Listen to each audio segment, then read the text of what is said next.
Hi. Thank you for being here. You have been very patient.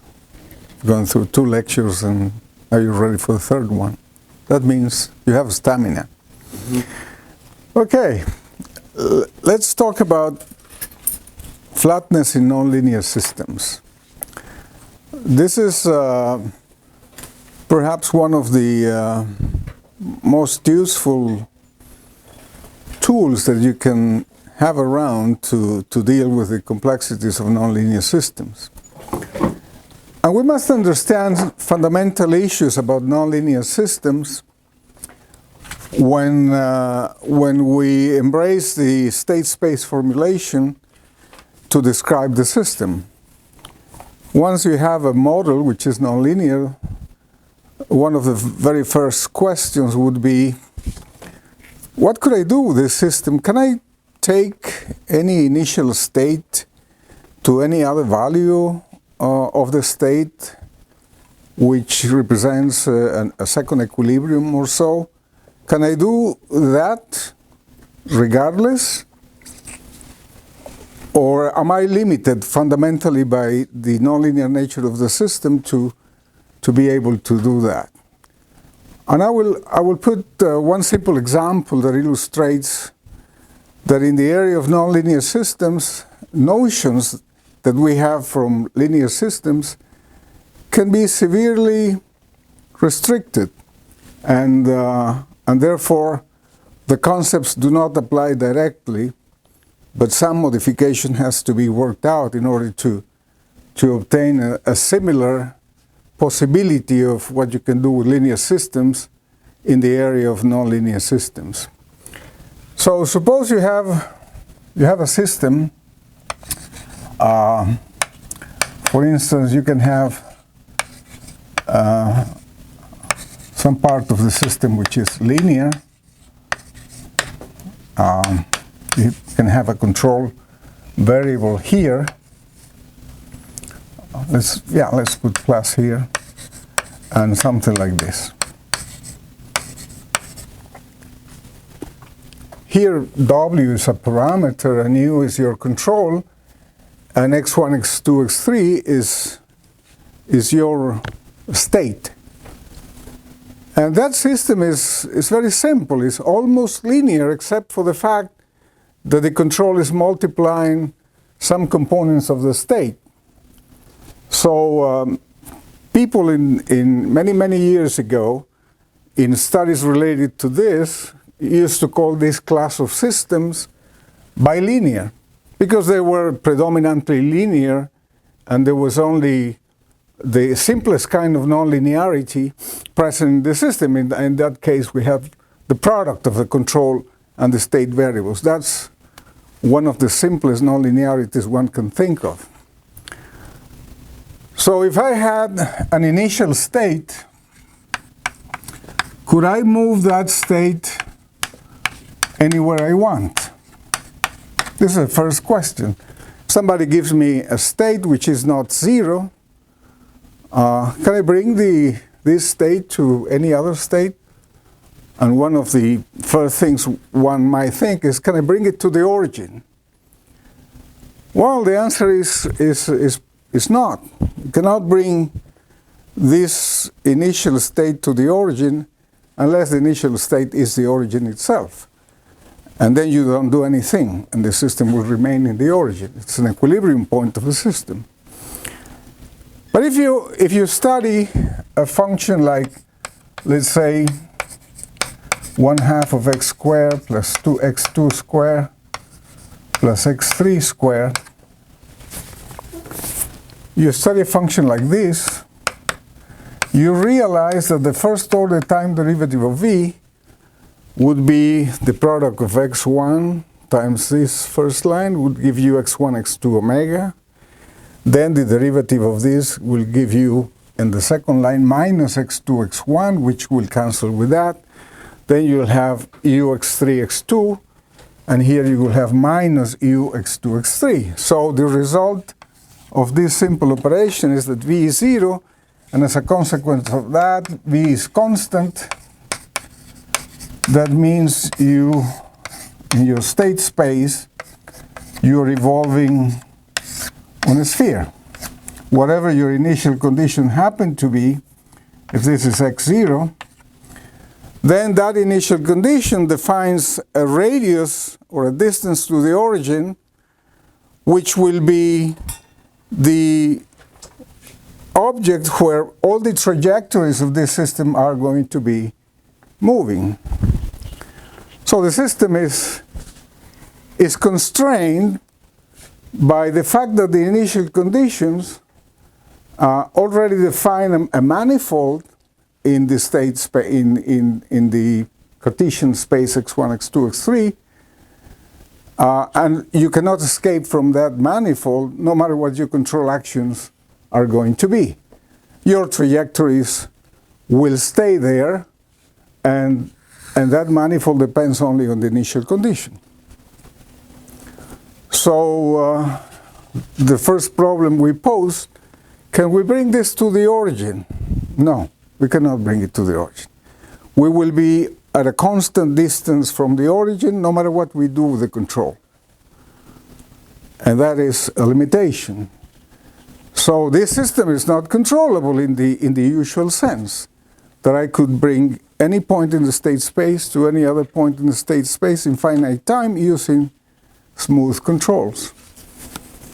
So in fact, because V is a constant, there is an algebraic constraint, and that has to be satisfied by the system. So the system is not just this set of equations.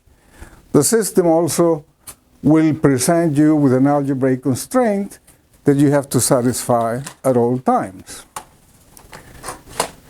And because of this, being a nonlinear system, people in classical mechanics, when they found a quantity that was conserved along the trajectories of the system, people spoke about the system has a constant of motion.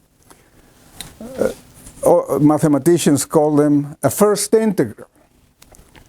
So V equals this function of the state being a constant is a constant of motion, and it gives you a first estimate of where your state trajectories are going to be. If you keep finding more constant of motions, probably you will be able to find a second manifold that intersected with the first one will give you a trajectory on the sphere.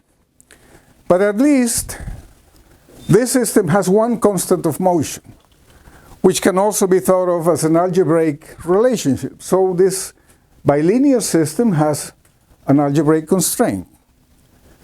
Will that prevent us from controlling the system from one point in the sphere to a second point in the sphere?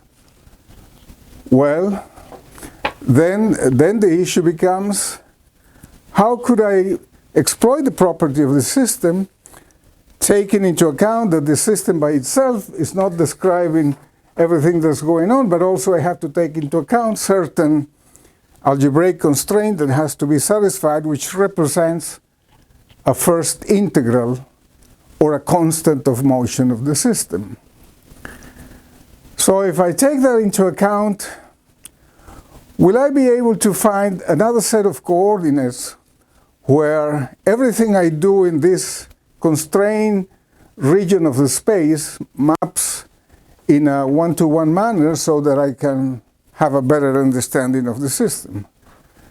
And the answer, of course, is yes. If you consider these two sets of equations, one algebraic equation and the other a set of bilinear control differential equations, it turns out that x1 is a privileged output that is capable of differentially parametrizing all the variables in the system. For instance, omega x2 would be just y dot divided by omega. And so the second coordinate in your system motions will be determined by the derivative of x1, which is what this equation is all about. So if I know x1, can I know some of the variables of the system? Well, I know x2, if I know x2 and x1, then I know 2 out of the 3 variables. So if I know x1 and x2, I can compute x3. And x3 would be equals to, let's call this constant k. So x3 would be 2k, right?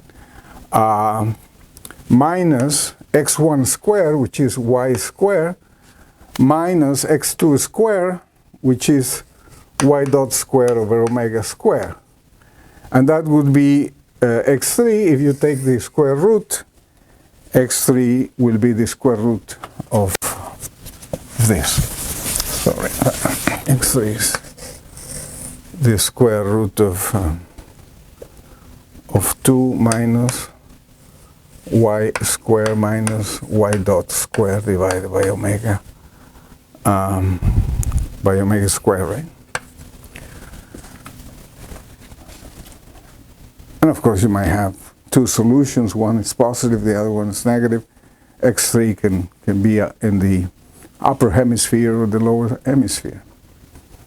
So x3 is determined, once you know x1, you know x2, and x3 is completely determined. So whatever you do with y will give you the values of x1, x2, x3, which is the whole state. So the only thing that remains to be computed is the control. And the control can be computed from any of those equations. x2 could be, x3 dot divided by x2. And since x3 is known, I can take the derivative of that and compute and divide by x2. So dividing by x2 is multiplying by y dot over omega, and differentiating x3 would be minus 2y y dot minus 2y dot y double dot divided by omega square divided by the root of 2 minus y square minus. So everything, including the control, can be computed if you know a trajectory for y in a nonlinear fashion. So what we find here is that we can obtain a complete differential parametrization of the system in terms of a single variable. That you couldn't do it here, but because the system also has to satisfy this, now it becomes clear that everything is related to x1. And therefore we encounter a similar property of what we have in linear systems that we have seen, that existed for controllable linear systems, a special output that could parameterize absolutely everything in terms of that output and a finite number of time derivatives of that output. Here we have exactly the same situation, only that the parameterization is no longer simple and linear, but the parameterization might be very nonlinear. And that's the only inconvenience, but being a nonlinear system, although of a very special simple class, it does enjoy differential parametrization, which is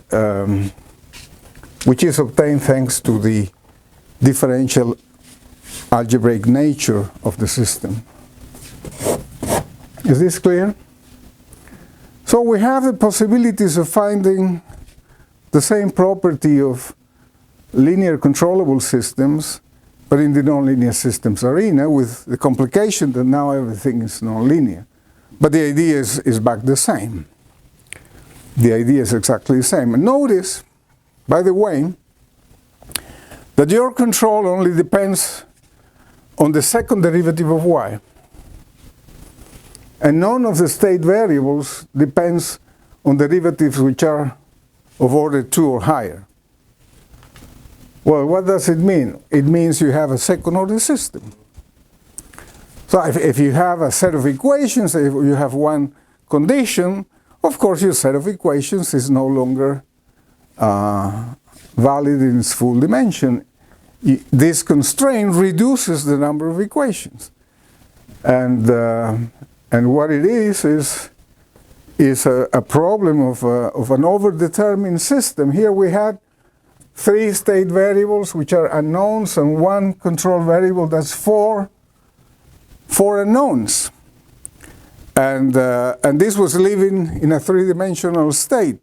You have 1 more unknown than states. Therefore, there are things that things should be mapped to by means of this new variable y to a 4-dimensional state where everything becomes representable. But the representation tells you that deep inside the system is only second order, and that makes sense because the trajectories move on a sphere, and the sphere is locally a 2-dimensional manifold, right?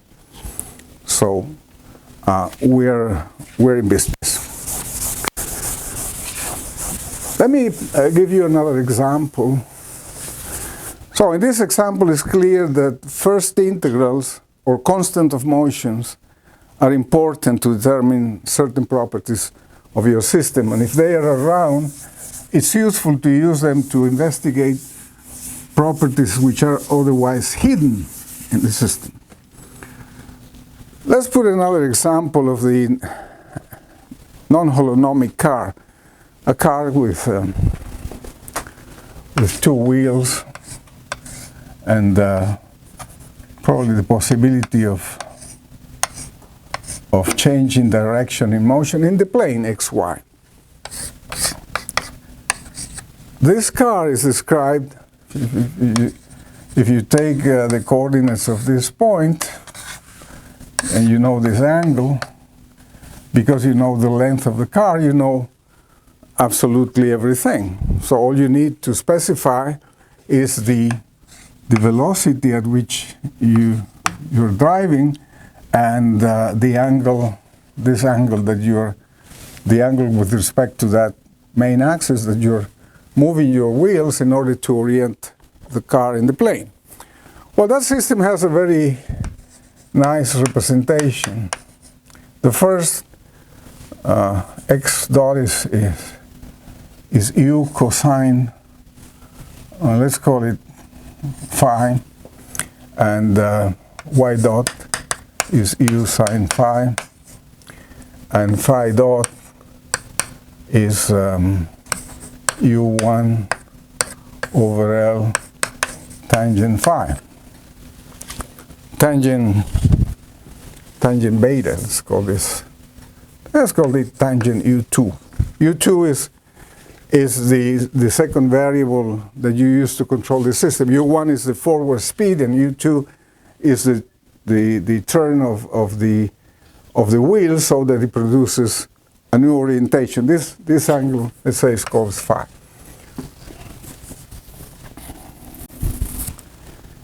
So this is the kinematic model of the system.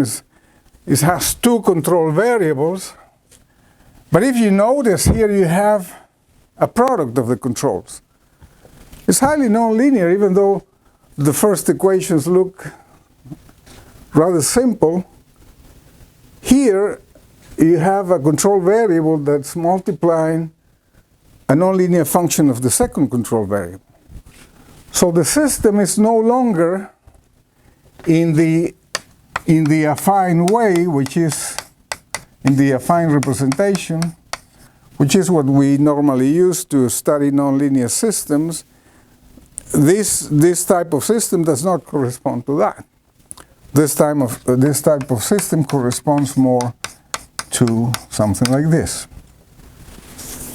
So here you have 2 vector fields which are very well defined and give you the possibility of exploiting the underlying linear nature of the tangent space of that system, of the manifold containing that system, in this case Rn. Here you don't have that vector field. You have a vector field parametrized by u. For each u there is 1 vector field at every point. So conceivably, if u belongs to a large set of possible control actions at every point, this is like an infinite dimensional field at every point of the state space. So it no longer corresponds to a simple relation with these ones, and so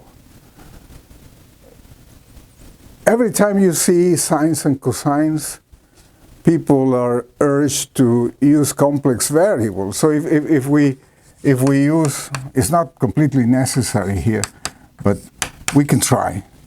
It's very natural to think of complex variables when you see sines and cosines in that particular manner. So the first equation is really c dot is x dot plus j y dot, but there's a common factor u1, and then you have cosine phi plus j sine phi, so you have a nice equation for the first two variables. So again, in spite of the fact that now I have two controls, do I have the possibilities of using the knowledge of a particular set of variables that will give me the entire differential parametrization of the system? Well, let's think of this. The modulus of c dot is just u1. So u1 is the square root of the real and imaginary parts of c. So it's x dot square plus y dot square. So we can get the first control as a differential function of x and y. All right? And phi is the argument of c dot. It's just the argument. It's a complex. This is real. This is a complex number. So the argument of the whole complex number is just phi, because this is a real variable. So it's just the argument of c dot, and the argument of c dot is the arctangent of the imaginary part divided by the real part. So it's y dot over x dot. So very naturally, we're obtaining a differential parametrization for u1 and phi, which are two of the four variables that I have five variables to find out here. I have x, y, phi, u1, and u2. So it's five variables which are defined in my system, and I have only three equations.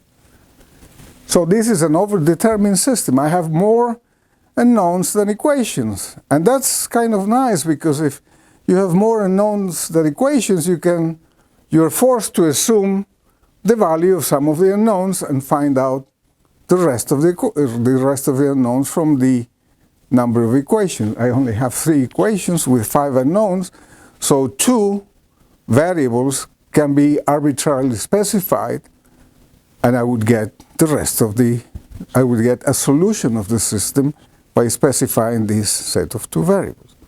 Is this clear? What's the U2? Huh? What's U2? Is beta, is the rate of, is what you use to control the direction of the wheels. It's the second control. Is it torque? No, it's a rate of change of, is related to the rate of change of phi. U1. This force is U1. It's not a force, this is a velocity. Oh. This is the forward velocity projected to the x coordinate, and this projected to the y coordinate. So u1 is the forward velocity. Okay. So what's the control? It's one control. You control how fast you want to go. Yeah, what's the force?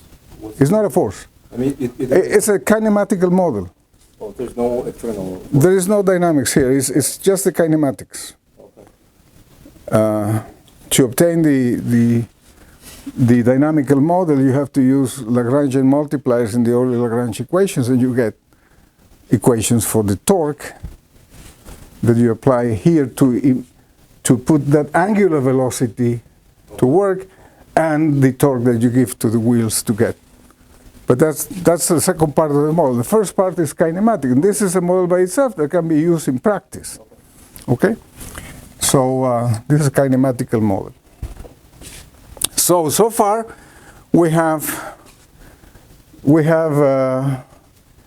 the complex variable z, and we have this argument phi, which is the arctangent of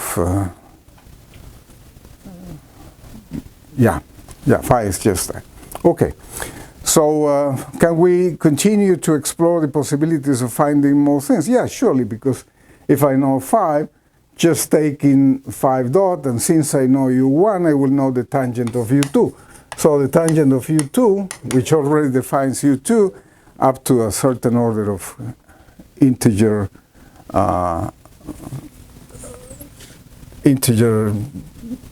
trajectories around the circle, tangent of u2 is phi dot, which I can obtain from here.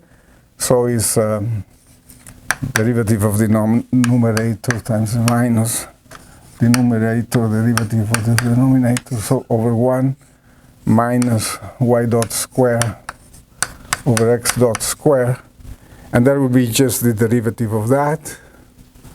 And I have to multiply this by L and divide by u1. Divide by u1 means to divide by this. But this, 1 plus. But this is already related to that, because I can bring this x dot square here and multiply it by x dot square, and I'll have the square root here, so I'll have 3 halves here. Now this is everything, including u2, can also be put in terms of a differential parametrization of x and y. I was saying that because we have 5 unknowns and 3 equations, we should arbitrarily specify at least 2 variables to be able to obtain the other 3. It's as simple as that. You have 5 equations, no matter how difficult they are. You have 3 equations, but you have 5 unknowns. So you have the freedom to specify 2 variables in order to get the rest of the unknowns, which are the other 3. Well, this tells you how to do it. If you specify x and y, you will know everything. So here I have a differential parametrization of all system variables. The first control, the orientation angle phi, the control angle u2, in terms of a differential parametrization of x and y, in which we require up to 2 derivatives in x, 2 derivatives in y, to obtain u2, 1 derivative in x, 1 derivative in y, to obtain u1, and the intermediate variable of orientation can also be obtained in terms of first order time derivatives.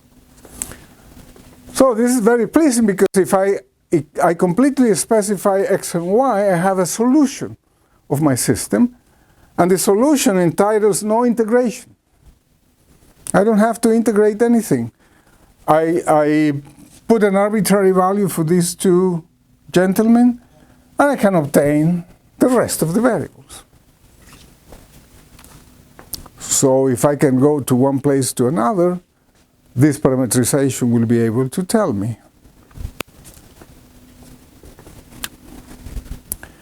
So the possibilities of this differential parametrization tells you that the system enjoys a property similar to the one we found in linear controllable systems of every variable being differentially parametrizable in terms of a finite number of functions. In the single input, single output case, we only needed one special output that was able to completely determine the rest of the unknowns in your system.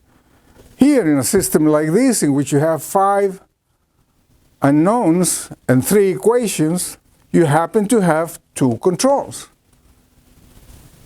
And the number of functions that you can arbitrarily specify to get a solution Now we have the complexities of nonlinear systems. We have to deal with nonlinear differential parametrizations. But that's the only difference. And we can deal with systems which are not affine in the control. We can deal with systems which are nonlinear in the control. Because here you have the product of two controls. You can take tangent of U2 as your new control, there's no problem. It's locally invertible. So here you would have a vector control V1 times another control V2.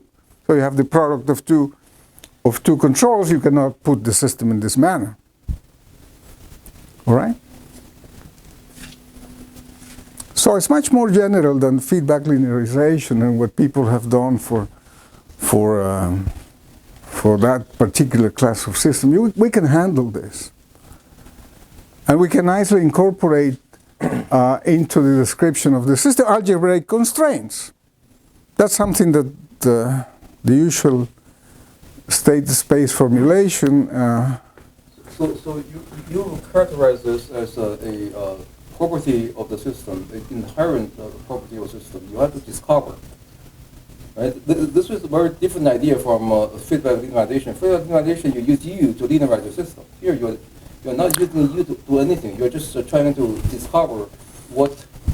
Well, here for feedback linearization, here you have to find a state coordinate transformation and a redefinition of your feedback control law, Right.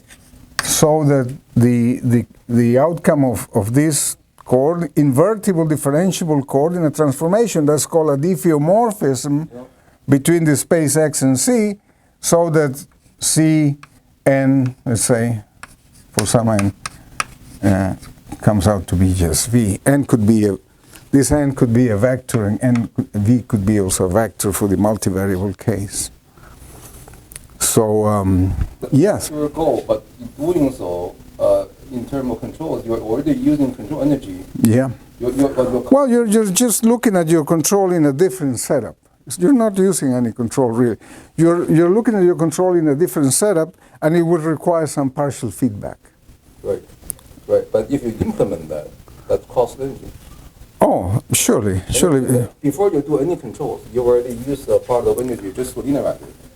Not because you have to linearize to control it, because you do not know how to control it without linearization. So I contrast that with what you are doing here. What you are doing here doesn't cost any energy.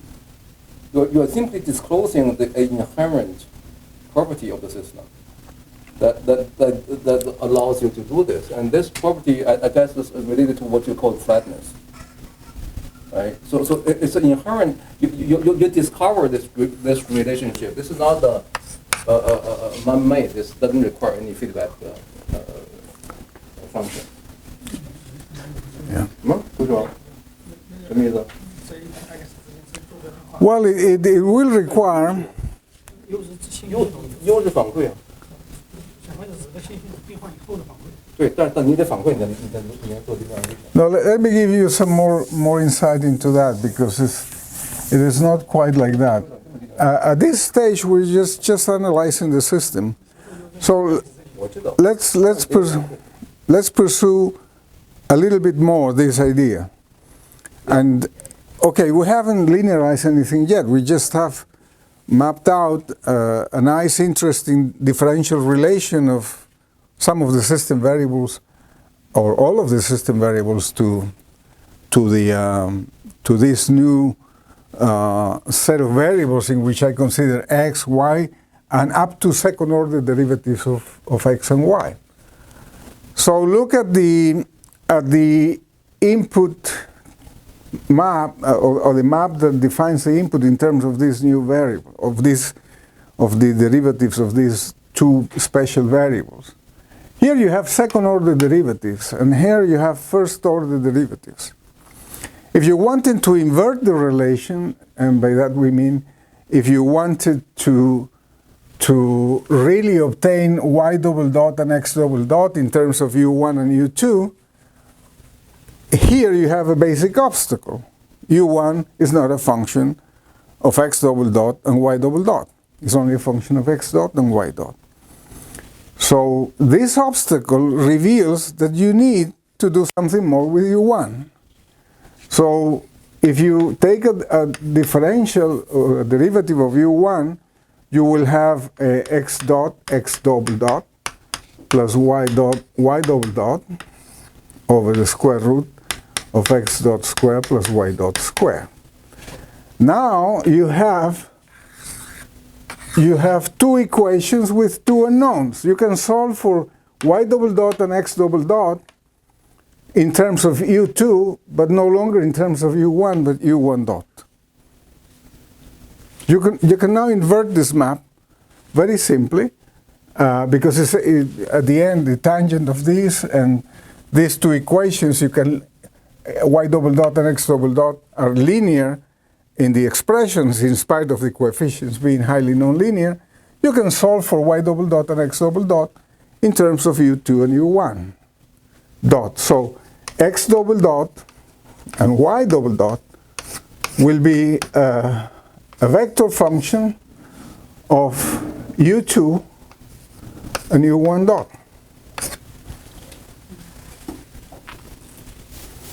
And you would like to have this as a control system of simple linear nature in which x double dot is controlled by V1 and y double dot is controlled by V2. Well, that's possible, but V1 will be a function of U2 and U1 dot, and V2 will be a function of U2 and V1 dot. So you have to spend some energy to do the linearization, in the sense that you have to build a map now that allows you to obtain, by inversion, the highest order derivative of these special outputs in terms of the controls. But the controls tell you that you cannot use your original control. Your control has to be U1 dot. That is called a dynamical extension. You need to enlarge your control input to a new dimension and consider that U1 can be obtained by integration of U1 dot. You can specify U1 dot and U2 to completely linearize your system to a set of very simple linear systems. X double dot equals V1, y double dot equals V2. Now you know V1, V2, you know these two elements here and these two elements here. You can solve for U2 and U1 dot, not U1 anymore. So you have to integrate that to get U1. So at the end, the coordinate transformation is a little bit more complicated than in feedback linearization, because you might have to do things like this. Maybe there's another way of look at it. By doing this, you are establishing the inverse of the plan, which is the basic problem of control. The basic problem of control is knowing what you want and compute the input. And you accomplish that with this. Yeah. You know, right? So if you know what you want in y, if you know what you want in x, yeah, x dot and y dot, use this formula, you can compute what your control signal should be. Yeah. This is nominal control. Then you can add correction, of course. Of course. So I think this is fundamentally different from feedback linearization. Because here we're not to linearize the plan. Here we're trying to find out this is what we want in x and y, this is what you need to have in u. That's true. Right? And we get as a bonus feedback linearization. Yeah, so that can be used to add corrections to it. Oh yeah. Right? Yeah. Precisely. And not only that, this is telling you that you have a fundamental limitation. You have a fundamental limitation which you need now to obtain as your control input, not just U1, but U1 dot. That's the one that allows you to apply classical linear control to all the manipulations you have done to come up to the conclusion that you can actually see the system as a fourth order system, which is linear after some manipulation, very complicated manipulation of the relations linking U2 and U1 dot to your special output. So, Good example. Good example. yeah. Very nice. Okay. Now you can start. Now I can start.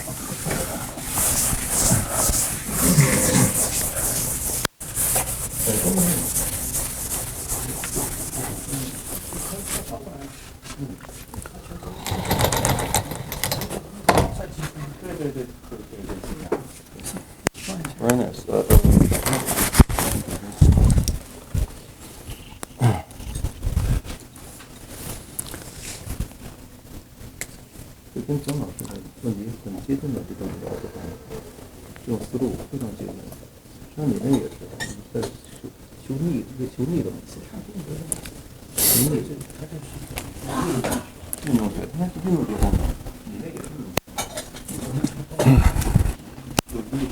Any questions?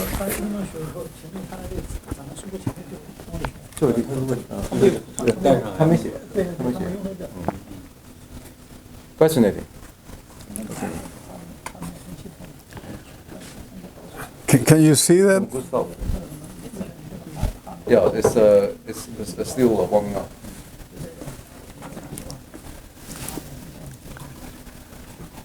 Okay, so the previous two examples allowed us to see that controllability, which is a fundamental concept or notion in the arena of linear systems, might encounter some difficulties to be translated in a direct fashion to the nonlinear case.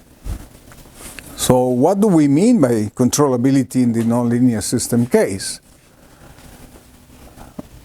We have a very simple example in which we can see what the limitations might be. For instance, consider this very simple system. X dot equals u squared. That's a nice nonlinear system. Somebody can say, oh, but that's linear because I can always make a state, an input coordinate transformation and obtain a linear system from that. Well, that's apparently so, but that's deceiving because here V can only be positive, cannot be negative, unless you found out a way to deal, to synthesize from the imaginary field square roots of nonlinear, square roots of negative controls. So this is a fair system, fair nonlinear system. It cannot be deceivably put in linear terms unless you have a strong constraint on the control magnitude. V cannot be negative, V can be positive or at most zero. So x dot, which is the rate of change of that state, is always positive or zero. So in the time evolution in the xt phase plane, if you're located at a certain point, you cannot diminish x because the derivative is always positive. So that means that you can only move in a direction which is approximated by the open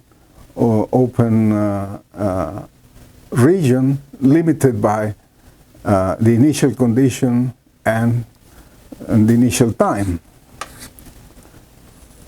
So you can only move to the right. You cannot move to the left in any sense once you have a system like that. If that is the case, well, is the system controllable? Well, evidently not in the linear sense. The linear sense, we call the system controllable if we could reach any point in the neighborhood of your initial state. And this neighborhood could be as large as you wanted or you needed, including also the origin. So you could drive your system to the origin with no problem in linear systems. That meant controllability. But here in nonlinear systems, you see that you're naturally restricted. You might be naturally restricted to motions that do not allow you to visit any point you want in the phase plane. So we call the system not strongly accessible. We would call a system to be strongly accessible if for every neighborhood of your operating point, there are controls that drive you to any other point in that particular neighborhood. So this system is not strongly accessible from any initial condition. And therefore, we call it weakly accessible. So the reachable set from any initial point is to the right, but never to the left of x. X can only increase, can never decrease. And in the phase plane x dot x, this is what you have. You're restricted to move in those directions. So even nonlinear systems with a single input, you already have some limitations. What about if you have something like x dot equals to xu? That's also a nice nonlinear system. It entitles the product of the control input and the state variable, and you have a nicely defined dynamics. Of course, if you start at the origin and x of 0 is 0, x dot will be 0 for all times. And there is no control that can move you out of 0. So if you start that system at 0, you're stuck at 0. All right? The initial condition at 0 will not let you go anywhere. So provided you're not starting your motions at x equals 0, but at some point p, can you go anywhere in your phase x dot x, and you have an initial point for x here? Can you go to the surrounding environment around that initial point? Well, the answer is yes, of course. You can do that. You can always find a control that moves you either to the right or to the left, depending on the value of the initial condition, and u can be positive or negative. You can move around. So the accessibility of your neighborhood gives you an idea that at least locally, as long as you don't pass through the origin inadvertently, you will be catched there and retained there forever. Is like being forever constrained to be at the origin. And look, life passed through the state space from that point, and therefore you can locally, at least, if you're not passing through the origin, locally at least you could control the system. This system has some form of controllability because you can visit neighboring points of your initial value. And you can, of course, define a feedback change of coordinates, which would be prohibited to use in the origin, by which your system becomes linear.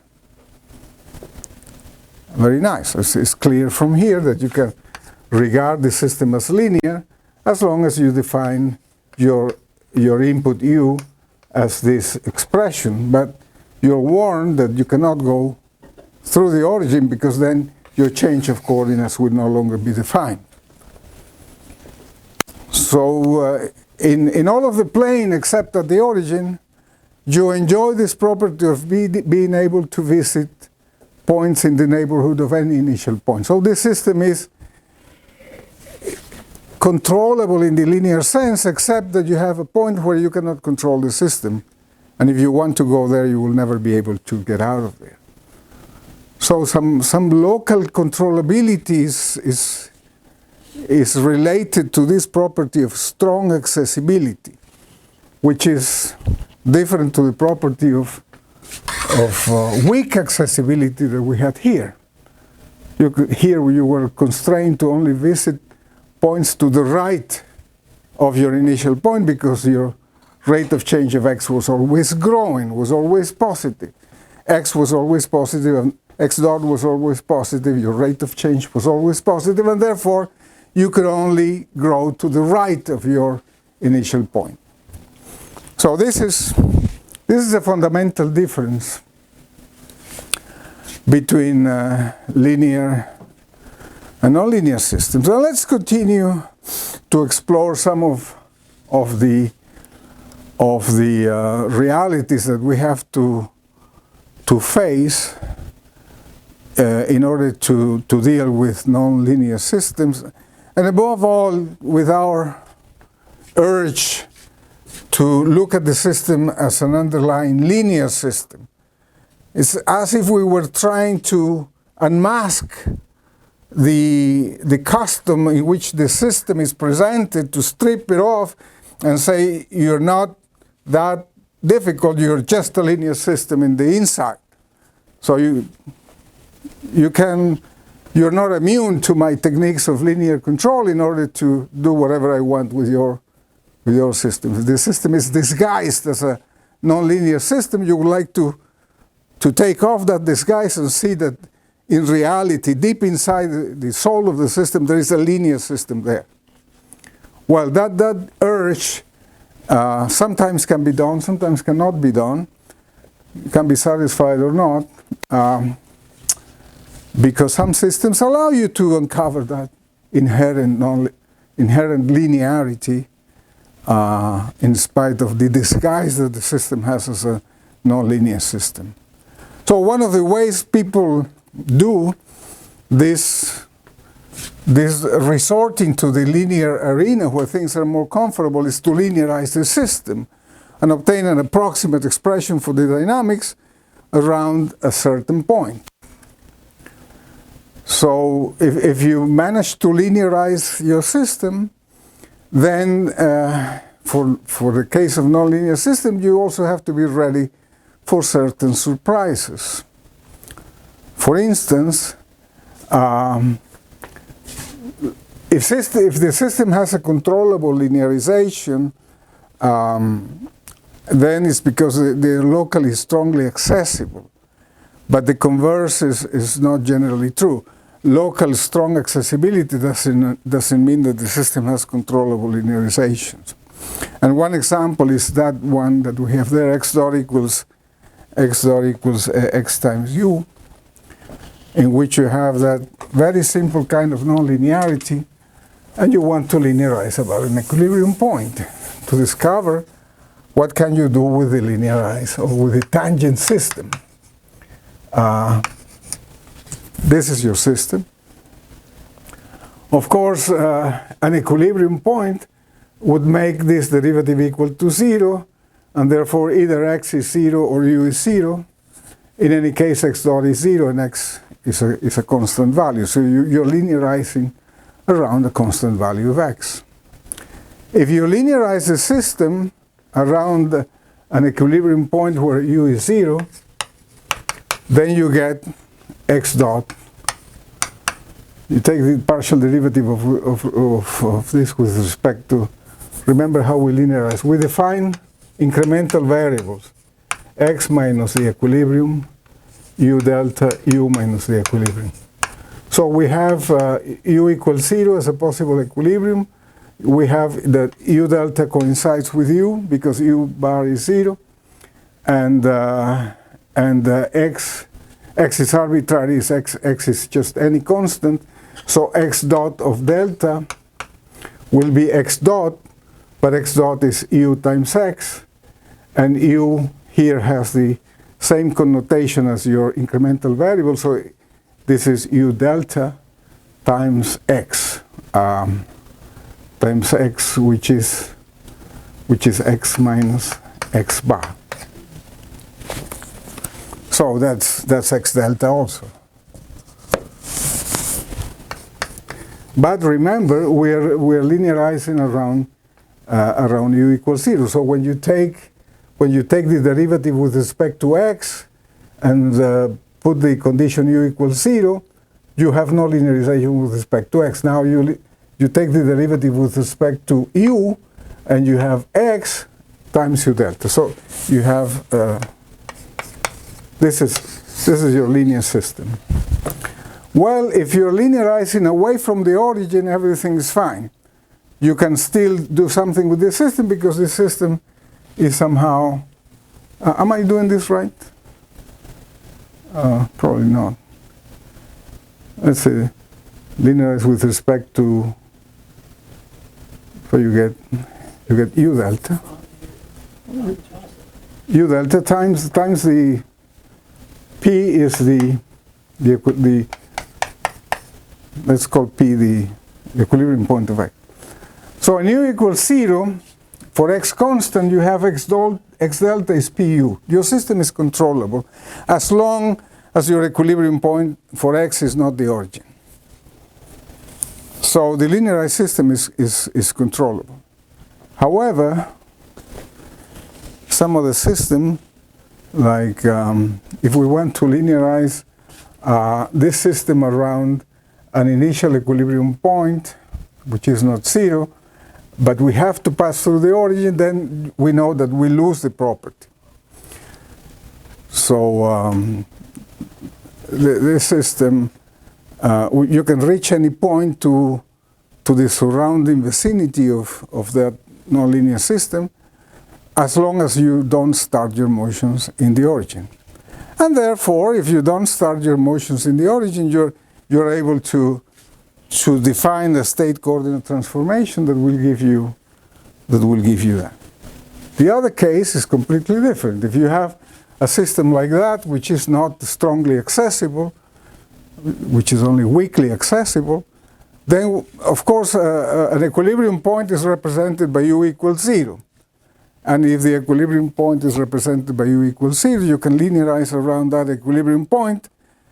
And when you substitute the equilibrium point in the tangent linearization of U squared, you will have 0. So X dot delta, the incremental value for X dot is just 0 in the equilibrium point where U is 0. Therefore, you have an uncontrollable linearization. So your idea of linearizing to see what you can do with a simplified version of the system that is locally valid might sometimes give you a nice controllability property of the linearized system, or might give you a system which cannot be controlled. Both things can happen. It depends on the nonlinearity. This nonlinearity is so strong, the system by itself cannot reach any neighborhood around the initial point, can only reach points to the right of X because X dot is always positive. If you want to linearize that system, you obtain an uncontrollable linearization.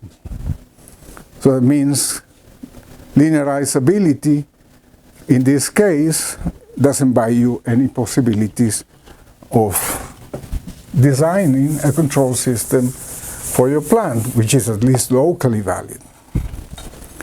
So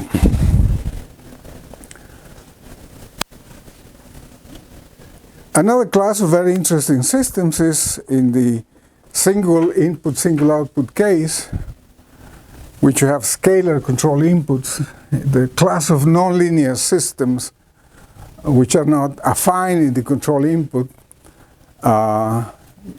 can be locally linearizable around the neighborhood of the operating point that we denote by X equals to P by means, for instance, of static feedback that is redefining your control input and finding a diffeomorphism that can take your state space into a new state space of different coordinates, which is related to the original one by means of a nonlinear map, which is differentiable and which is invertible, and whose inverse is also differentiable. So that map that can let you describe your system in new coordinates in a one-to-one manner with respect to the original state is called a diffeomorphism. So it's a map that can be inverted. It is differentiable, and the inverse is also differentiable. So diffeomorphisms are the kind of maps that you would like to use because they are free of any trouble about differentiability or invertibility. And that's what you would like to obtain from changing your viewpoint of the system. You want to change the perspective from which you look at the state of the system in such a way that you can go back to the original representation and entitles dynamics and differentiations in the new coordinates. You are free to reproduce differentiations without worrying about the non-existence of those differentials.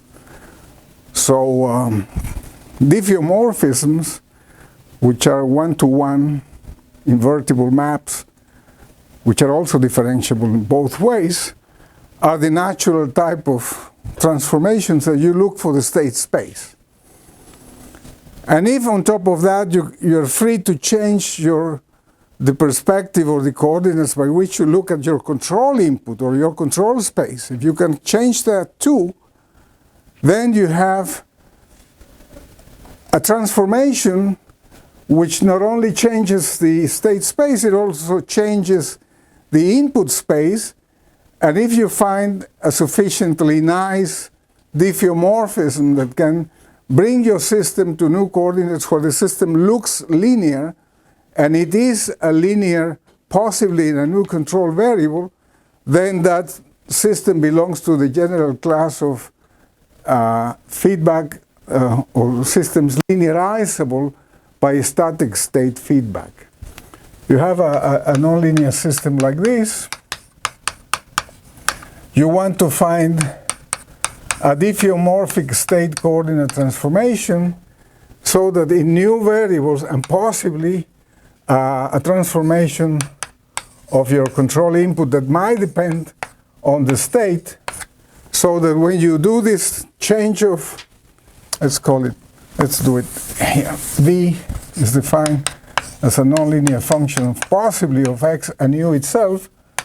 If you can do this and you obtain a system which can be written as this, then you say that this system belongs to the class of feedback linearizable systems by means of static state coordinate transformation or diffeomorphic state coordinate transformations and static state feedback, partial state feedback. If you can do that, then your design machinery can be applied to this linear system, and once you are done with the synthesis of your control, because this transformation is invertible, you can find the expression of your feedback laws and everything related to the state back in the original coordinates, and u can be computed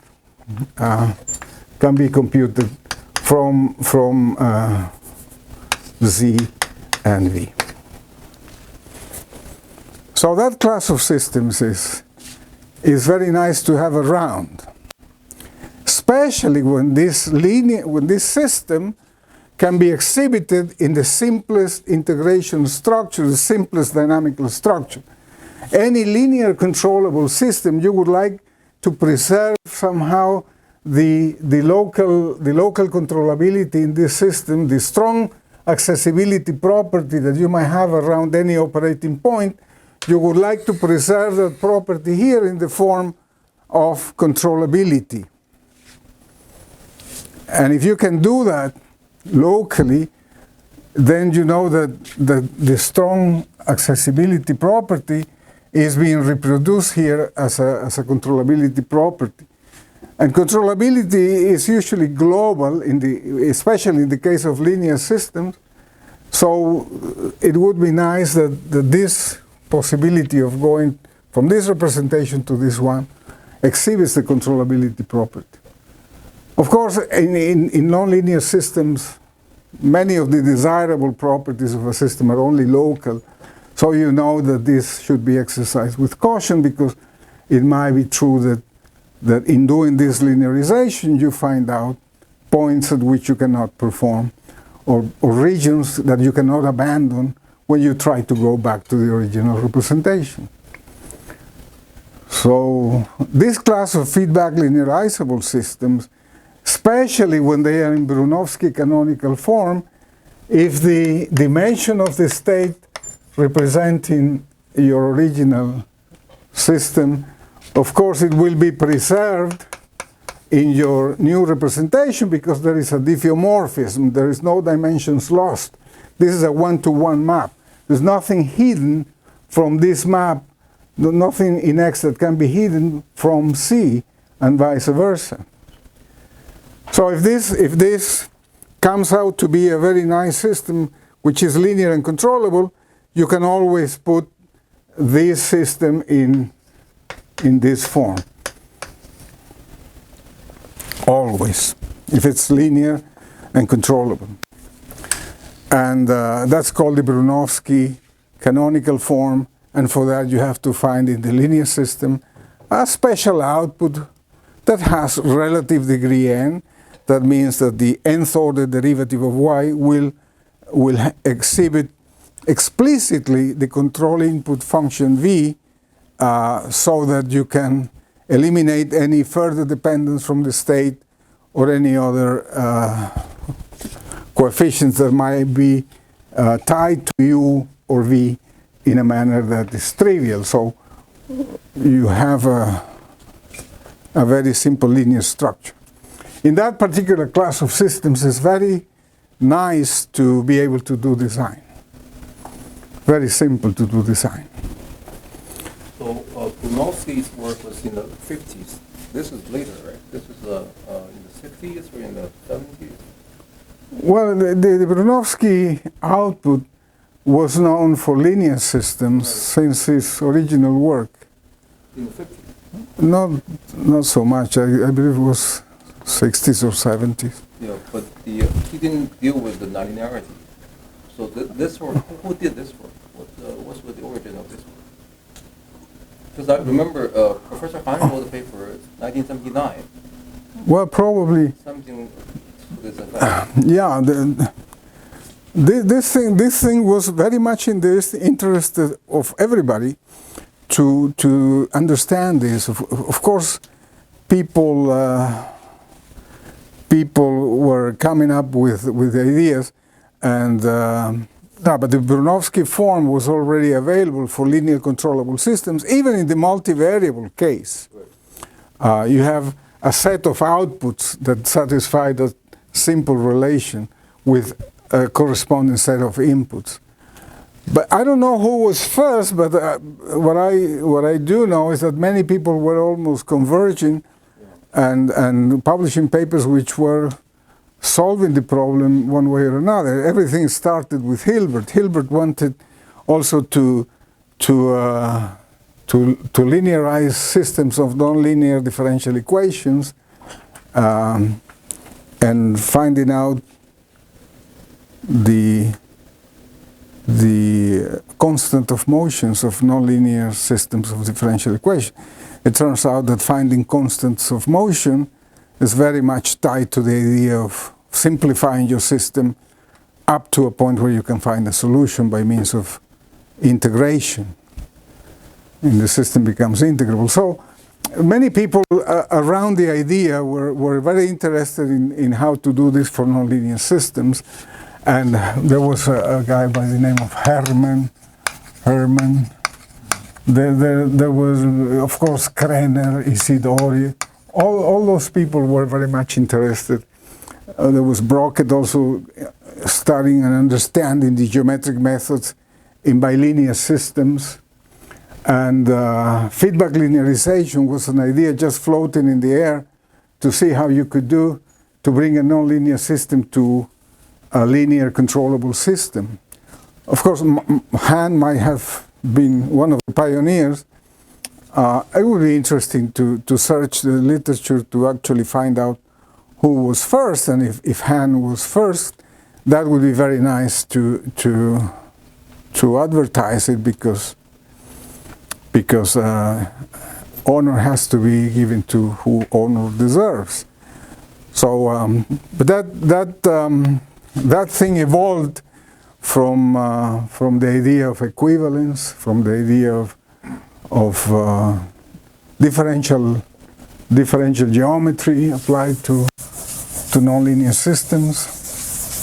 And then flatness was found thanks to differential algebra. It's a general property that in the differential algebraic setting becomes clear what the flat output should be doing for you if it exists. So in particular, it can do feedback linearization. But remember, flatness is a property. It's not a technique for linearizing systems. It's a property of the system that allows you to do many, many things, especially when you're doing design.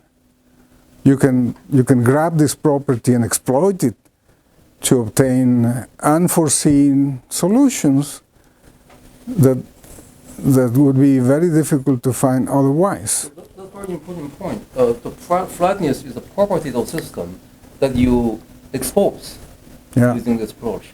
Feedback linearization is a technique. Yeah. So there has to be a very clear. Okay, let's start with some simple examples, and then we'll go to the generalities, at least in the affine case, which is very useful for engineering problems. Most of the systems that you have in practice are affine in the control, except for those cars that you saw. They're not linear in the control by any means. They have products of control inputs, and that makes the story a little bit different.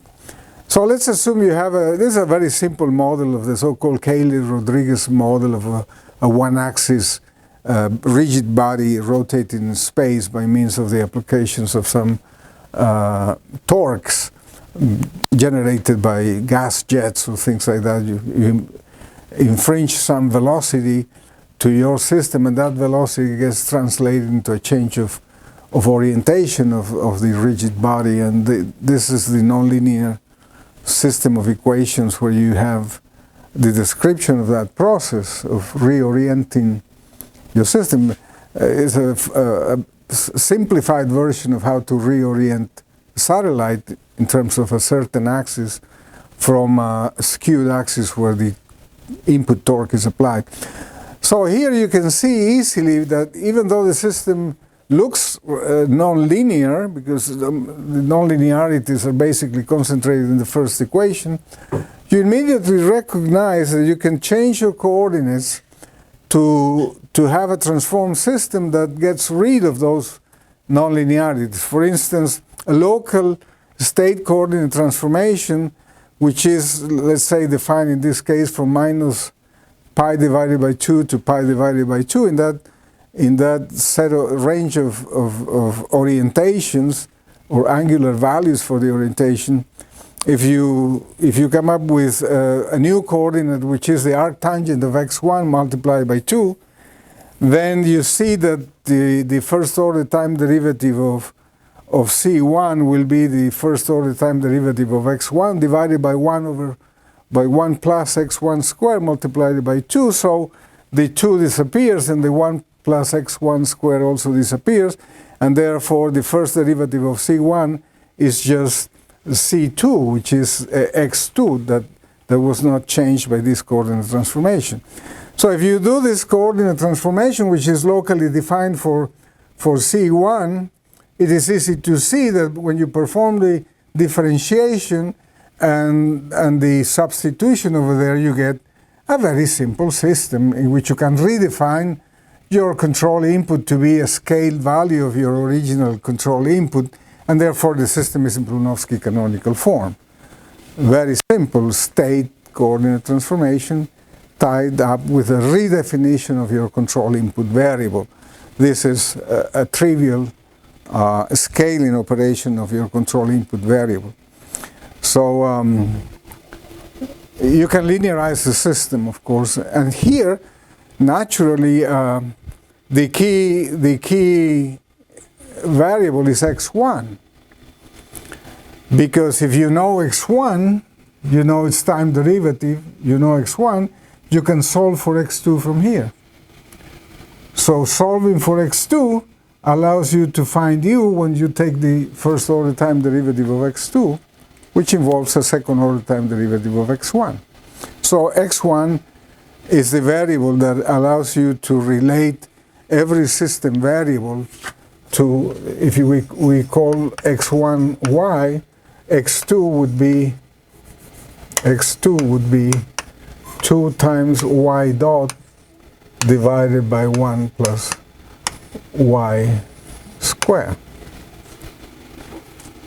So you see you have a nice map here in which x1 is just y, x2 is this, and u can be obtained by multiplying j by the derivative of x2.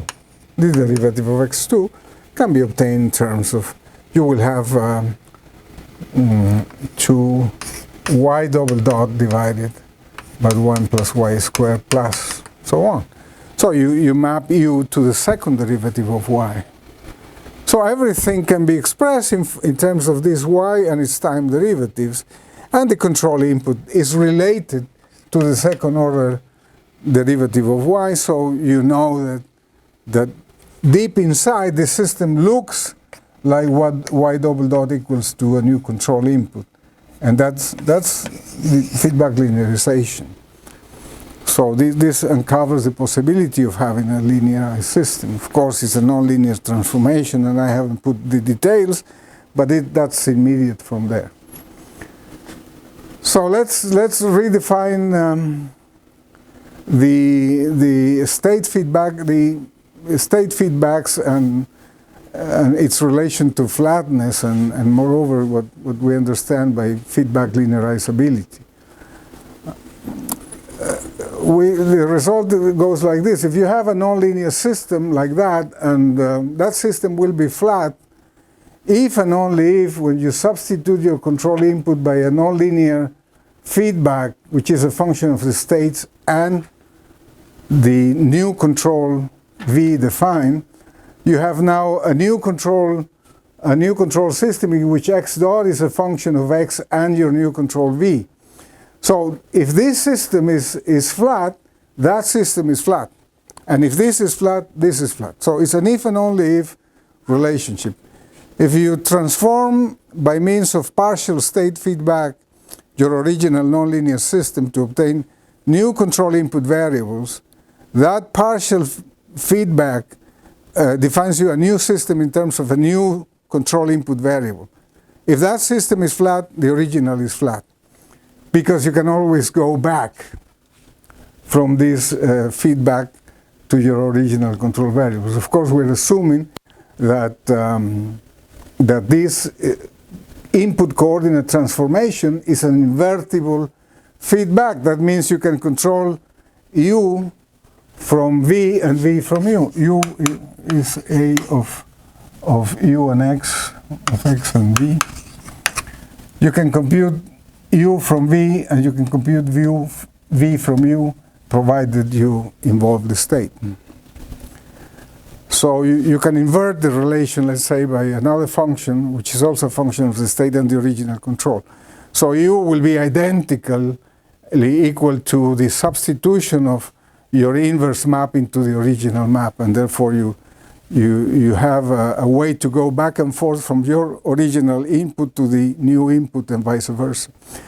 So this system is flat if and only if this is flat. That means the property of flatness is not altered by invertible feedback. If you have any feedback or partial feedback you want to use, has to be partial feedback. Cannot be completely defined, because if you define V as a feedback, then you lose the relationship. If you want to change your input coordinates by means of an invertible law, that means you're using partial feedback, then you don't lose the property of flatness. That's what it means. The property of flatness is invariant under input coordinate transformations which are invertible. All right?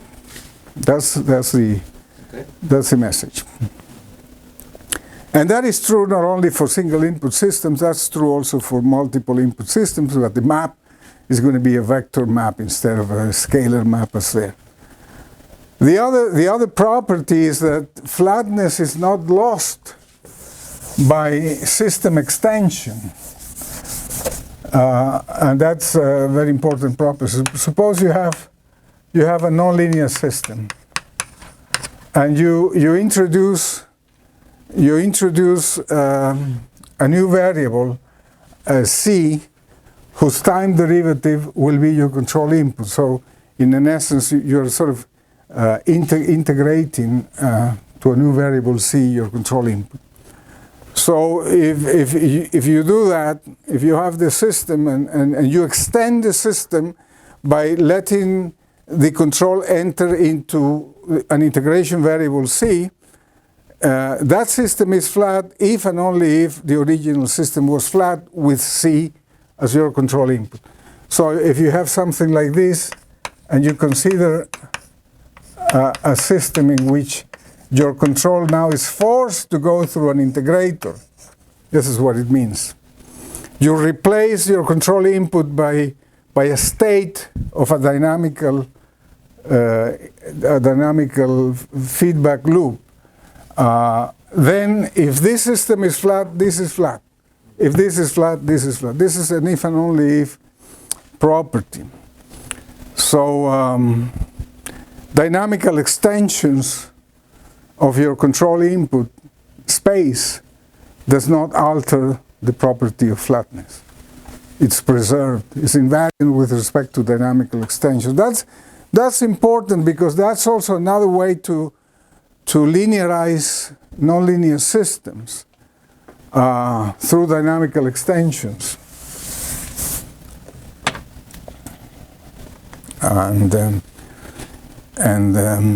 For instance, you have this is a nonlinear system, and suppose x dot is changed by this.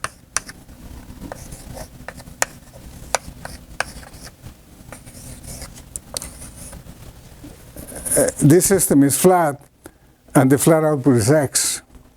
This system is also flat, and the flat output is x. Because if you know x, you know c, and with knowing c, you know u. So flatness is invariant with respect to invertible feedbacks, and flatness is invariant with respect to input space extensions. We call this an extension of the input space. We add a state space for the control, and the state space for the control enjoys a nice integration property. This is a new variable for the system in which the control lives as a state, as related to the new state. So this second order system is flat, and the flat output is x. That system is said to be a dynamical extension of this system. And this system is also flat, and you have the same flat output.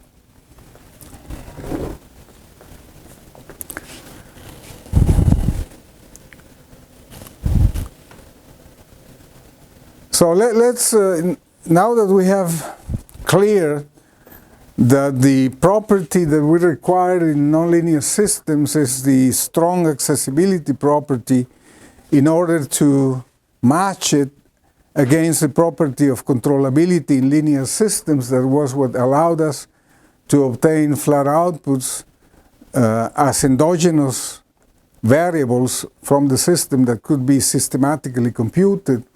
Let us explore a little bit the structure of linear, nonlinear systems, linear in the control. They are called affine in the control.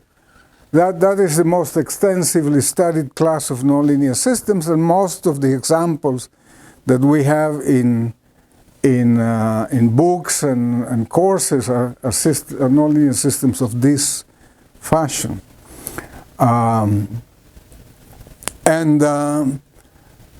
So we will explore this strong accessibility property in terms of the differential geometric objects that usually are associated with that system with two fields. A field called the drift field, which regulates the system when you shut off your control input. If you do that, your system is ruled in an automatic manner by F alone. So it's sort of an autonomous system depending only on the initial conditions when you block your control input to 0. And otherwise, you incorporate what is called the control field. We call G the control field, and the F is the drift field. It's the field that takes you for a ride when you don't want to apply any control. And in the context of those systems in which F and G are nonlinear functions of the coordinates, and you have n of them, they are called smooth vector fields if this function is infinitely differentiable. So that's a very nice property to have around, because as I mentioned earlier, you don't want to worry about the differentiability of certain functions. You want to take derivatives with no concern for the existence of those derivatives. So a nice assumption, which is technically very, very nice to have around, is infinite differentiability. That means in the ring of functions which are infinitely differentiable, those are called smooth functions of the state. So those smooth functions define vectors of nonlinear functions. Those are called vector fields. F is a vector field because at each point you have a vector F with a magnitude and a direction. At a nearby point you have another different vector field. So F is changing as you vary the location of your support point in the state space. You're producing values of vectors F and G which are nonlinearly related to the original coordinates. These little vectors are called fields, and they have a very nice geometric picture that you envision as some spikes emerging from the point you're considering, and one of the spikes is represented by G, and that can be magnified or shortened according to the value of the control. And so this possibility at each point to have a different value of U will drive the sum of these two vector fields, this one controlled by U, so that the resulting vector gives you the direction of the velocity of the state. The rate of change of the state is being provoked by these two fields that you're specifying at each point with a control law that possibly depends on the point itself, x. So that's a nice geometric picture of nonlinear systems, and they are characterized by smooth vector fields, and we call that this representation is the representation of a smooth nonlinear system. So what is the accessibility distribution? What we want is to relate this to the possibilities of finding first integrals, because constant of motions give you a slice of the manifold where the solutions live, and as you find more and more constant of motions, you're pinning down the solution of your system somehow. So the thing that we have to analyze our system is this possibility of moving in every direction from the point where you are, at least locally. You can visit points in the neighborhood of the operating point. And for that, we introduce the notion of accessibility distribution. A distribution is just a set of vector fields that live in the tangent space of the manifold where you're considering your system. You see, in R2 or Rn, the tangent vector, if I tell you this is R2, around this point I can define a coordinate, a set of coordinates that will describe me any value of, let's say, the vector field F in components. That tangent is called the tangent space at X of R2 of the blackboard. But they get you get a confusion because this tangent space lives in the same sort of space. It's completely different if you have a portion of a sphere where you have a point. The tangent space is just a plane where these vectors can live. So vector fields are naturally associated to the tangent space This would be the tangent space of the point x of the surface S or the sphere S. So at each point x, you have the possibilities of defining vector fields, and they naturally live in a Cartesian coordinate system which is locally valid and centered around x. And in this plane, it happens that the tangent space is identified with the underlying space in a trivial manner, while here, vector fields no longer belong to the manifold where you are evolving, but they belong to the tangent space, which is a different space from the manifold where you're considering the solution. So that particular distinction allows us to envision the tangent space as a special object that might be confused with the original space in the case of Cartesian systems. Things that can be described in Rn in general will enjoy a tangent space which is coincident with the space, but whose origin is given by the point x. So there is where the vector fields are naturally defined. The vector fields will be defined around a point, and they will be a function of x. For a different f, for a different x, you will have a different f and a different g. Remember, at this point, you have g parameterized or modulated by the control input function u, and this u might be a function of x itself, or not. Might be a constant value of the control, but those two fields give you the trajectory in the underlying space, and they have a meaning in the tangent space at each point.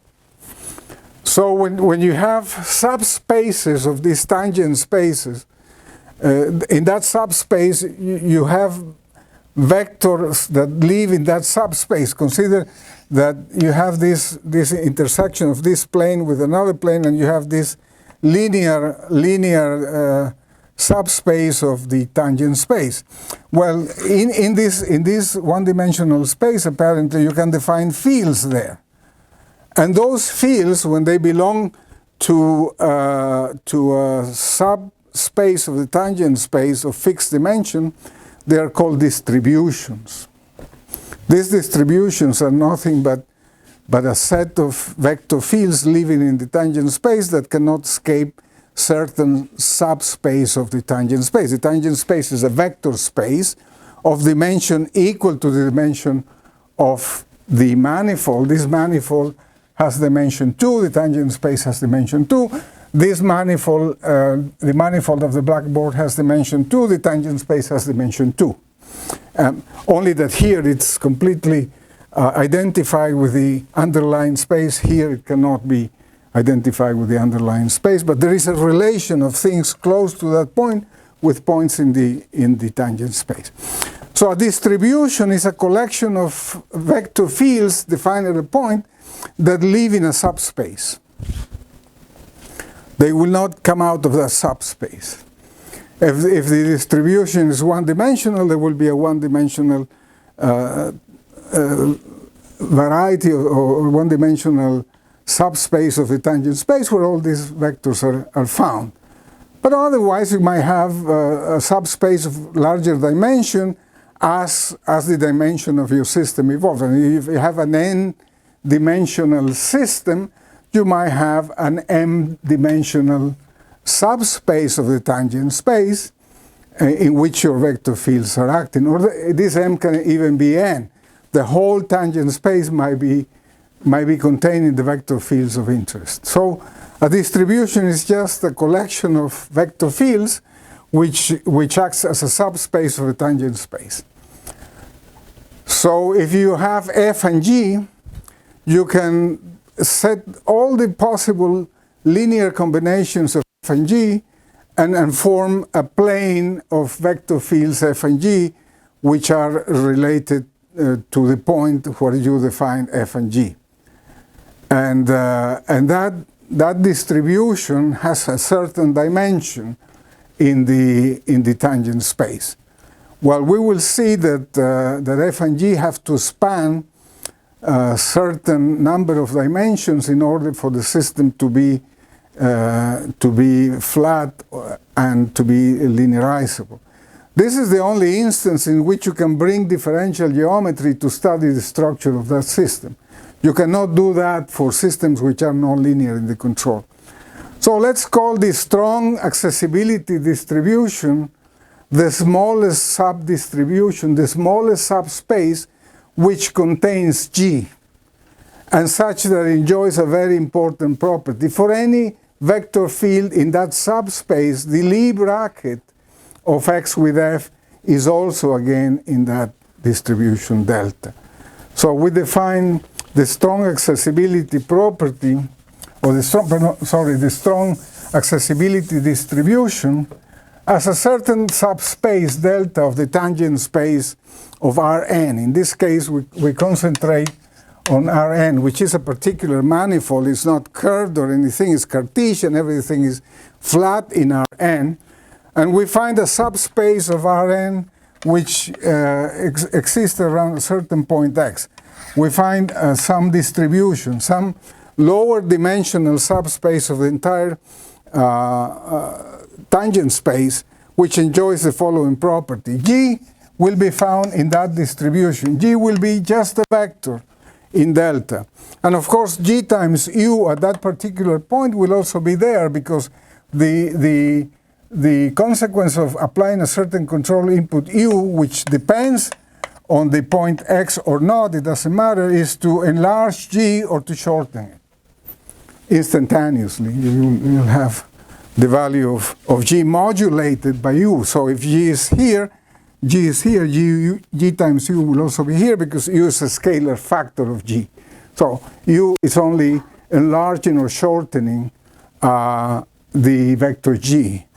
And that vector G can be found in a subspace. Of course, you can say that a one-dimensional subspace will always contain G and G times U.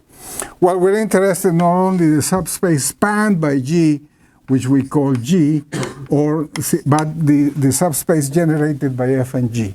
That's the set of directions in which you can go from that point X. But for that, you need certain property, and the property is that the Lie brackets of F and G have also must also be in that subspace, because F and G is also a direction in which you can go. I mean, if you have F is a fixed vector field at the point X, and G is modulated by the control, of course you can go in F plus GU. You can go in that direction, F plus GU. But you can also go in the direction generated by the Lie bracket of F and G. That's another possibility that emerges in differential geometry and the geometry of this tangent space. And the reason why is that you can make an experiment. You start at X, you apply, let's say, F with some value of G, let's say 0. F plus 0 G gives you F. Then you apply here F plus 1 G, the control is 1, and you reach to another point after you reach here. And then you apply probably F minus G, and from here you may apply another vector that brings you very close to this. So it can be shown that up to a second order approximation, this distance, which is not always 0, is related to the Lie bracket FG. So you could have also gone in that direction. That's the basic point. So you not only consider the set of the linear span of F and G, but you also have to consider all possible Lie brackets of the vector fields that are already in delta with F or with G. So if G is in delta and Fx is in delta, we call this the strongly accessible distribution, the strong accessibility distribution. It's close under composition of vectors which are already in the distribution with the vector F, including G. G is in that distribution, and all possible vector fields of F with anybody who is in the distribution will give you something back in the distribution. That means the number of the directions in which you can go cannot be left out of the tangent plane. They'll remain in the tangent plane. Whatever combinations of possibilities you have to move your vector field with your representative point x by applying controls, an infinite set of controls that might be bounded between -1 and 1, let's say. By applying those controls, you will find new f plus g's. But the linear span is not sufficient because there are directions in which you can go given by the Lie bracket of f and g that are not in the linear span of f and g. Is that clear? It's very geometric. This Lie bracket, let me tell you what it is. This Lie bracket is defined as the Jacobian of the vector x in the direction of x, partial of f with respect to x, the other Jacobian matrix multiplied by g. This is the Lie bracket of f and g, and it can be shown by this very simple trick that fg is also in the possibilities of moving your point to that particular direction by means of a suitable control. So it's not only f plus gu that you have access to.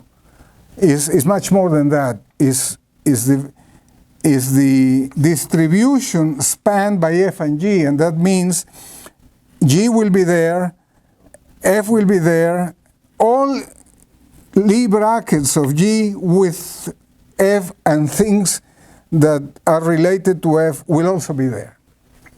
Connect suggested we take another break. Let's take another break, and then maybe we need to digest this a little bit. I think yeah, I think it's just one page that I'm left with this, and I'll finish that part here. Okay. Right. Then let's do that. So the strong accessibility distribution not only contains the vector g, which is very important, it's called the control vector field, but also Lie brackets of f with anything that's already in that distribution will be found in that distribution. So in a sense, you cannot escape the distribution by just adding the vectors f and g or combinations of f and g and taking Lie brackets of f with those vectors related to f and g. You need more than that. You cannot leave that distribution.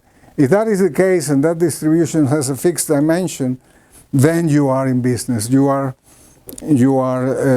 distribution is the accessibility distribution, and it's very easy to show that distribution contains that distribution delta. Of course, it has to contain g because that's part of it, and it has to contain f and g, and it has to contain f with f and g, and so on. But we give special names. This we call the adjoint operator of f applied on g. It's a special name, it's just notation. So that we don't repeat these brackets, we call this add fg. Then this bracket has a very nice interpretation as add f applied to add f of g. This is what it is. It's the application of f to g, we call it add fg.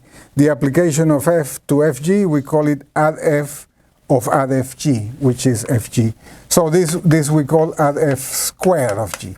So it's very nice, notational is very nice because it allows you to simplify and say that because this has so many iterations of the Lie bracket with f up to initially up to infinity conceptually, you will fall short of infinity because pretty soon you will find out that these new additions will start to fill up the tangent space, and then you can no longer get new dimensions from there. And once you start iterating with things that are already there, because of this condition, you will find yourself at the end of that operation still in that distribution. So there is a finite number of steps that you can take before you fill out the dimensions of this particular subspace of the tangent space.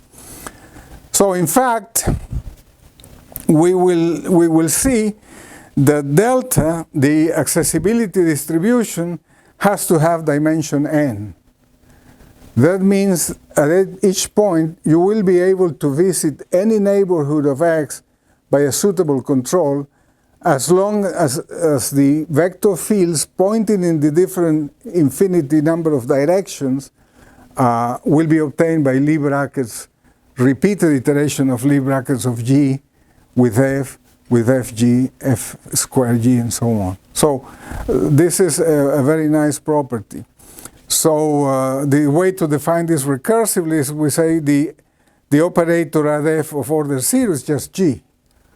But the operator of order I of fg is f applied to the previous operator applied on g through f. So with that, we have the geometry of the strong accessibility distribution. At each point, the tangent space to Rn is spanned out by this distribution. A subspace of that space will be called the accessibility distribution, or the strong accessibility distribution. And if that distribution, that subspace, happens to have dimension n, then it means, because this has dimension n, you have the operator from at 0 to n minus 1. It means you can, by suitable controls, you will be able to visit any point in the neighborhood of x by means of that control. And this has a place in the tangent space of your manifold where you are evolving. And in most cases, you will be evolving in Rn. So that's a definition of the strong accessibility distribution. It all sounds very well. Pardon? It all sounds very good. But if you think about the reality, you never know f of x, g of x accurately. Oh yeah, but with uncertainty, all this nice properties become. Yeah, definitely. But I mean, if you want to study the structure of a system like that, the least that you have to know is who is f and who is g. Otherwise, you won't get anywhere. Right. So f and g are things that are known, because you know your nonlinear system, and of course we're not thinking about control yet. We're just analyzing the structure of this system in the proper mathematical setting to be able to see what can we know, what properties can we infer from simple geometric restrictions like this, and see where we can go. Of course, in reality, that might not be significant, but if you want to study something, you have to know what you're up against. I'm wondering, because I haven't seen much practical application of this body of knowledge. I wonder if this is the reason. Flatness is a practical application of it. It's a derivation of it. But the flatness overcome. Yeah, but we are in that case, and in that case, flatness is also property. In that case, we're using this because this is what we can do with that case, naturally, and you will see that it's not the procedure by which you get the result, it's the end result that you can use in practice. And this is the case of flatness and all these distributions. So flatness, at the end, does not rely on the expression of f of x and g of x. No, but if you happen to have a system like that, then you want to know what flatness means, right, if you have a system like that. And of course, I'm assuming you know the system, otherwise you cannot analyze anything. So at least the structural properties are there in those objects. The strong accessibility distribution has to be n-dimensional and span the whole tangent space, and that means you can. There exist suitable controls that allow you to visit every neighborhood. That means a local controllability property. This is what you're after, establishing those things. So what are the conditions to have a local controllability property? Well, this distribution has to be n-dimensional.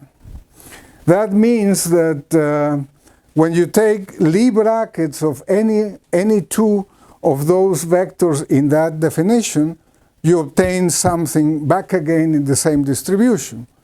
That property is called the involutivity of this distribution. The involutivity is a fundamental property that allows you to say, when you start taking Lie brackets, all of a sudden you will fill up the whole space and you will not be able to produce anything new out of those Lie brackets. That means your distribution had a finite dimension, and whatever you're doing with Lie brackets is just reproducing something in the same distribution. So it's like the counterpart of linear dependence in linear systems. You remember that a linear map, when you applied it a matrix, a full rank matrix or not full rank, but when you apply it to a vector in the vector space, suddenly there comes a point in which applying the same transformation doesn't give you any new vector. That's because you filled up the space, the subspace, with the range space of A. The range space of A, in fact, is defined as that subspace that you can obtain by a repeated application of A on a vector F. And it might happen that the dimension of that space is N. Well, here is the same, but only that the operations are a little bit different. Here's Lie brackets. And these Lie brackets contain Jacobians of maps F and G. And those Jacobians are matrices. What you're dealing is with matrix operations in that field centered around X to try to obtain new directions. Well, what this means is you will soon stop that, and the most you can get is an n-dimensional distribution, if you're lucky.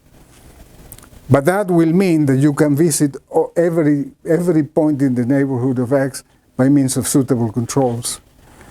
And it has to be involutive because the definition, involutive means that taking Lie brackets of anything with F will give you something back in delta. That's the notion of involutivity. It's like a linear dependence, again, by repeated operations of maps on vectors. You will not get anything new. So that property is immediately tied to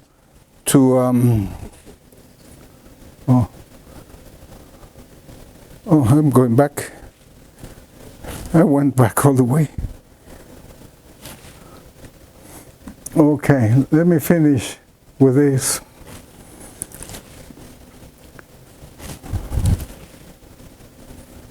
Oh boy, what am I doing?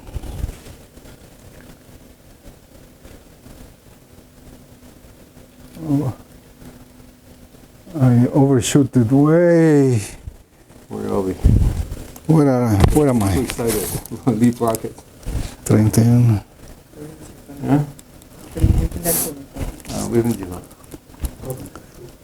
微分几何。不是刚才微分几何。现在说。他突然在这个点上爆发了，是不是？他就是研究变化。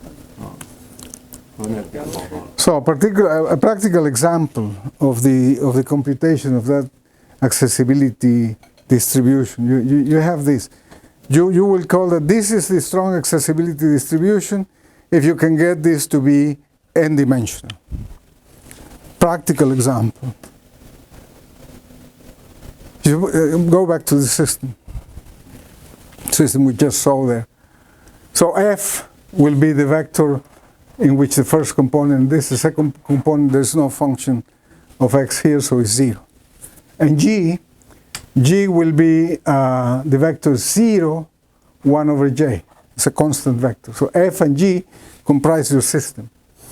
So this vector field has only one component. The first one. The second component is 0. In differential geometry, you put the first component and you put the symbol as a flag saying only the first component exists. This is not a misprint. This is not intended to take the partial derivative of somebody. No, this simply points to the fact that the dimension of that this vector field has only component in the first entry, and it doesn't have any on the second entry because there is no relation with d over dx2. So this is a symbol. Don't be afraid by that. While G has no component in the first dimension and has component in the second dimension, which is constant 1 over J. So we put d over dx2 to indicate that this is a shorthand notation of this vector, and it's much simpler. So this vector has only dimension in x1 and a component in x1. This only has a component in the second coordinate. What is the accessibility distribution of that pair of vectors fg? You have to take all linear combinations of f and g and all Lie brackets of f and g. Well, you find that after you take the first Lie bracket and all the linear combinations, you won't get anything beyond 2. So at most, you will be able to express all those fields in terms of 2 basis vectors. So the dimension of that distribution is 2, and the order of the system is 2. That means that system is strongly accessible. You can control it. You can change x2 and x1 to a neighboring point by means of a suitable control. So the accessibility distribution has a very practical meaning. It tells you, yes, you can. If we had obtained a distribution which is only one-dimensional, forget it. You cannot visit any point in the neighborhood of your operating point. You're stuck to move in a certain direction. But the fact that this distribution is two-dimensional tells you this system is locally controllable. And that's what we're after, to see what are the consequences of having a strongly controllable nonlinear system.